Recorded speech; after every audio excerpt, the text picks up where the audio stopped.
get sick of holding it there. Can everyone hear me? Is this on?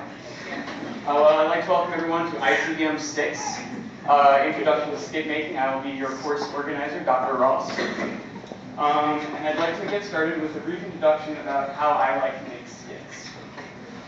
Again, I'd like to welcome you to what I like to call Ross Night.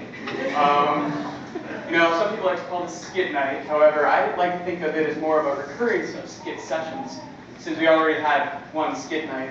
So I like to call it a Ross night. And I also don't like to call skits skits. I think they're more of I like to call them Rosses. Representations of the city situation making tonight truly Ross night.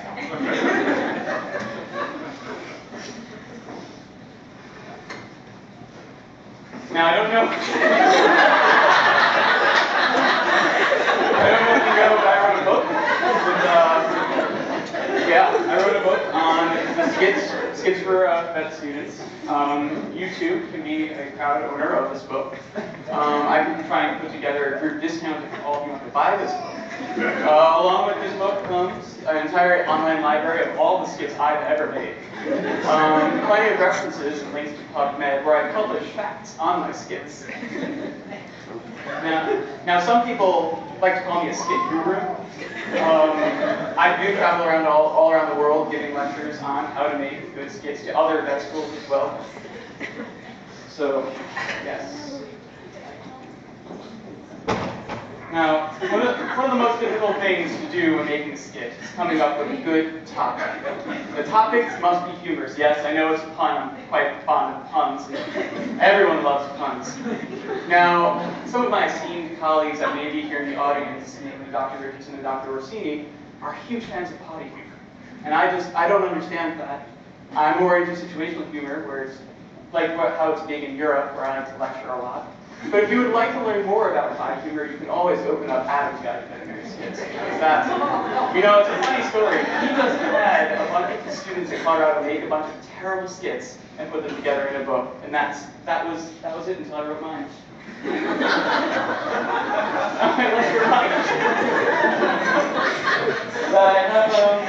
I have a book. This reminds me of a funny story. I was just in France last week giving a lecture on how to make good skits, and thousands of people bought this book. I was so excited. Now, another thing that you really need to focus on in making a skit is where to film and how to film it. Now, I think there's really only one location where you can make good skits, and that would be the outdoor studio of the Ross Pavilion. It is just so beautiful. The romantic lighting setting, the seasonal changes, it really is the only place. Look at this guy. Who takes pictures and puts them in their own PowerPoint of themselves? Now, I do want to point out that all of my films are from a specific point of view. They all are taken from that exact spot. I like to call that the spot of Ross. And now another big important feature of all of my videos is I include slow motion. When you slow a video down, you really get to see the characters in action. So I like to show in slow motion. I like to videotape things going away from me. I like to videotape things coming at me. I like to videotape things from the side as well. It's just extra fun. You can see it from all directions. And I'd like to remind you that I have a book. I recently gave a talk at Ross School of Veterinary Medicine. I bet you know who they named that. And again, everyone has this book. No one has it. Now, some skits are just lame. And you have to be able to diagnose when a skit is lame. I have veterinarians from all over the world send me videos on my iPhone, especially those Cornell students. Those videos are terrible. But to diagnose lameness in a video, I feel the best way to do it is on a 92-inch screen TV like I have at my house. But you really have to think about the pacing of the video. Sometimes you just have to close your eyes and listen to the video get louder and softer and louder and softer. Frankly, at this point, I just have to take one look at it and I can tell you if it's going to be lame or not, and where it's going to be lame. Sometimes you'll have a really good skit, and it's building up, but then there's just a terrible moment that ends it and makes it not a good skit. I call it the Ross moment. And there's only a few things you can do to treat a good lame video, and you can do injections of humor. You can add inflammatory agents, add inflammatory statements to make it fun, but sometimes you just have to know when to put your skit to sleep. And if you're having trouble diagnosing what's wrong with your skit, you can always just refer to me. And now, for your entertainment, I'd like to show you this award-winning skit. It actually won Best Documentary Feature. It's been in 2007.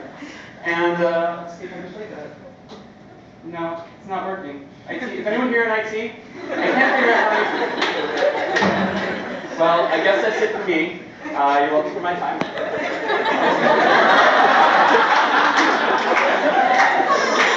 I would like to say that we'll have 3 other lectures on how to make good skits, and they'll be given by your very own Dr. Richardson, Dr. Rosemel Halston, and Dr. Haviker. And they'll be entertaining you shortly. But in the meantime,